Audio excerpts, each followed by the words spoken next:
आताची सगळ्यात मोठी ब्रेकिंग न्यूज। बीड मस्ताजोग येथील सरपंच संतोष देशमुख हत्याकांडातील प्रमुख आरोपी वाल्मिक अण्णा कराड हे पुण्यातल्या सीआयडी ऑफिसला त्यांनी आत्मसमर्पण केलेले आहे। ते आपल्या समर्थकांबरोबर इथं आलेले होते व त्यांना पोलिसांनी ताब्यात घेतले। त्यांची आत कसून चौकशी चालू आहे। आपल्याबरोबर त्यांचे काही समर्थक आहेत, आपण त्यांच्याशी बोलणार आहोत। खरं तर पाहिलं गेलं तर हा प्रकरण खूप गाजलेलं होतं। या प्रकरणानंतर बीड इथे 28 तारखेला मोठा मोर्चाही काढण्यात आलेला होता।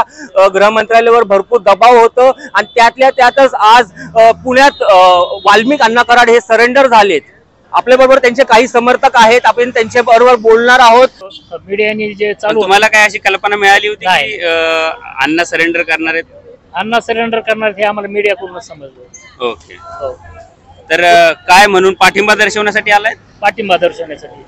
पण एवढा खुनाचा आरोप होतोय, खंडणीचा गुन्हा दाखल झालाय, खुनाच्या आरोपाबद्दल अण्णाचा काहीही संबंध नाही आणि खंडणीचा सुद्धा नाही। याचा न्याय मिळवण्यासाठी तुम्हाला आता सीआयडी तपास करणार आहे आणि न्यायदेवतेवर विश्वास असल्यामुळे ते स्वतःहून हजर झाले, नाही तर त्यांनी अटकपूर्व दाखल केली असती ना। पण त्यांना ते अधिकार आहे ना। पण गेले 20 दिवस ते फरार होते, मग ते विचार करत होते आता काय केलं पाहिजे। मग शेवटी त्यांना वाटलं बाबा सीआयडी जी आहे, सीआयडी जी लावली ती जे काय असेल ते समोर आणेल ना सीआयडी। बरं, वाल्मिक अण्णा एकटे झाले, सुदर्शन गुले कुठे आहेत?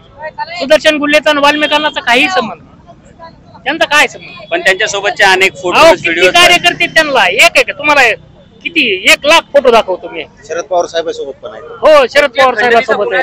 एफआयआर मध्ये दोघांचं नाव आहे ना? कोणाचं? सुदर्शन गुले आणि वाल्मिक कराडांचं। कशामध्ये? खंडणीमध्ये। मग खंडणीमध्ये आता यांनी घातलंय, त्याला काय करणार? आता असं आरोप तुम्ही मुख्यमंत्र्यावर आरोप केला म्हणजे मुख्यमंत्री कोणी होतो का? पण आरोप तर कंपनीने केलेत ना। कोणत्या? आवाता कंपनी। खोटे आरोप केले, यांनी प्रेशर करून खोटे आरोप करायला लावले। हे लोक आता त्यांना तिथं कंपनी चालू करायची ना, लोकांच्या प्रेशर खाली त्यांनी हे गुन्हा दाखल केला। जितेंद्र आव्हाड असं म्हणतायत की वाल्मिक कराडे सिरियल किलर आहेत, काय वाटतंय? होतंय ते आहे त्यांच्याविषयी उगा आता देव माणूस आहे ते। माझ्या आता ह्याच्या मुलीचं ते हृदयाचं ऑपरेशन करण्यासाठी अण्णांनी 2 लाख रुपये दिले। माझ्या मुलाला ऍडमिशन MBBS करण्यासाठी अण्णांनी मदत केली। माझा मुलगा आता 3rd इयरला आहे आणि वर्षानुवर्ष अण्णा मदत करतील। असे अनेक जण आहेत, मी तर आम्ही फक्त 2 जण आहेत, भरपूर आहेत असे अनेक जण। तुम्ही परळीला आल्यावर तुमच्या लक्षात येईल, तुम्ही याच एकदा म्हणजे तुमच्या लक्षात येईल की अण्णा खरंच खुनी आहे का देव माणूस आहे। पण याआधी अनेक जणांची खून वाल्मिक कराडांनी केलेत असे आरोप होते। त्याच्यामध्ये माझ्या भावाचा सुद्धा खून झाला होता। त्याच्यामध्ये राष्ट्रवादी पवार साहेब गटातला उपाध्यक्ष बबन गीते हा होता आणि आता हायकोर्टामध्ये चालू आहे। खाली सुटली केस, हायकोर्टामध्ये मी अपील केलेला आहे। आणि आता जे बापू आंधळेचा 6 महिन्यापूर्वी मर्डर केला त्याच्यामध्ये ते फरार आहे। त्याचं तर कुणी नाव सुद्धा घेत नाही आणि हे आता 6 महिने झालं फरार आहे, त्याचं कुणी नाव घेत नाही। आणि जितेंद्र आव्हाड म्हणतात सुरेश दस हा काय, त्यांनी आता बुट्या गायकवाडचा मर्डर केलेला आहे त्यांनी आणि निर्गुण खून केला। ते फक्त गरीब आहे म्हणून त्याचं कुणी उचललं नाही, एवढंच आहे फक्त। एक असा विषय झालाय, एक सध्या तुम्हाला बीड जिल्ह्याची स्थिती सांगतो।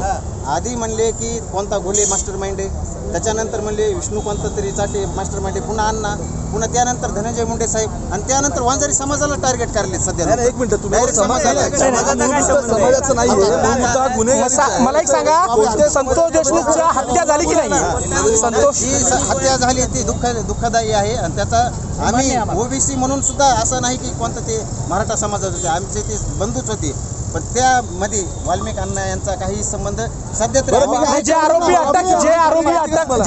अटक केले ते आरोपी वाल्मिक कराडांच्या जवळचे आहेत की नाही? त्यांच्यासोबत उठत बसत होते की नाही? आणखी ते निष्पन्न झाले सामाजिक कार्यकर्ते। तुम्हाला माहिती होतं काय हजर होणार आहे सोबत सुद्धा? वाल्मिक कराडाले बाकी त्या प्रकरणातले आरोपी कुठे माहिती का? तुम्ही तसे कार्यकर्ते, तुम्ही तर त्यांना सुदर्शन गुले कुठे आहेत? सुदर्शन गुळे कुठे आहेत? पत्रकाराच्या घराड्यात तो घाबरलो झाला म्हणून आम्ही त्याला बाजू काढतो। तुम्हाला मेसेज आला होता का? नाही, आम्ही ज्या वेळेस टीव्हीवर बातमी पाहिली की काही वेळाने अण्णा इथे हजर होणार आहे, त्यामुळे आम्ही काय कुठून आले तुम्ही? कुठून आले? कुठून आले? जे आरोपी नाही तर वाल्मिक अण्णा कराड यांच्यावर खुनाचा गुन्हा दाखल झालेला नाही, त्यांच्यावर खंडणीचा गुन्हा दाखल झालेला आहे. ते तपासात काय निष्पन्न व्हायचे ते होईल. पण या गुन्ह्याच्या आडून जे पंकजाताई असतील, धनंजय मुंडे साहेब असतील, यांच्यावर जे राजकारणाची पोळी भागून घेण्याचं काम बीड जिल्ह्यातील नेते आणि इतर काही राज्यातले मोठे नेते करत आहेत, त्या गोष्टीचा खऱ्या अर्थाने आम्ही निषेध करतो. समर्थन करताय का? कारण किती दिवस आरोपी आहेत की नाही काय वाटतं? आरोपी आहेत का नाही हे तपासानंतर सिद्ध होईल. कोणताही गुन्हा तपासात जोपर्यंत पूर्ण माहिती येत नाही तोपर्यंत कोणताही गुन्हा सिद्ध होत नाही. त्या व्यक्तीला आरोपी म्हणता येत इतके दिवस फरार समोर काय येत नव्हते, कारण चौकशी पण झाली होती. नाही. आता समोर काय येत नव्हते हे आम्ही सांगू शकत नाही, ते सांगू शकतो. तुम्हाला सांगितलं होतं का सगळ्या समर्थकाला? गाडी कोणाची आहे? स्कॉर्पिओ पांढऱ्या कलरची तुमचीच आहे का? नाही नाही आमची कोणाची गाडी आहे? या गाडीतून आले?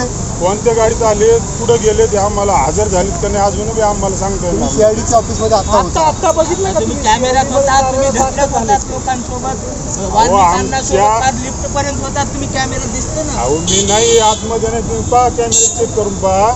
आणि आम्ही आलो म्हणजे काय आम्ही काही कोणात दाखल केलेलं नाही. पाहिलं तर असे अनेक कार्यक्रम वाल्मिक अण्णा कराड यांच्या समर्थकांचं म्हणणं आहे की ते निर्दोष आहेत, त्यांना या प्रकरणात गोवण्यात आलेलं आहे. आणि आता सध्या पुणे क्राईम ब्रांचचे उपायुक्त निखिल पिंगळे इथं दाखल झालेले आहेत आणि बरेचसे सिनियर पोलीस अधिकारी इथं दाखल झालेले आहेत. वाल्मिक अण्णा कराडची आत कसून चौकशी चालू आहेत. पुणे सीआयडीचे ADG बोरुडेही इथं उपस्थित आहेत. तरी ह्या संपूर्ण प्रकरणात पुढं काय होणार आहे हे बघायचं राहणार आहे. आपला आवाज न्यूजसाठी मी शेख झोएब, पुणे.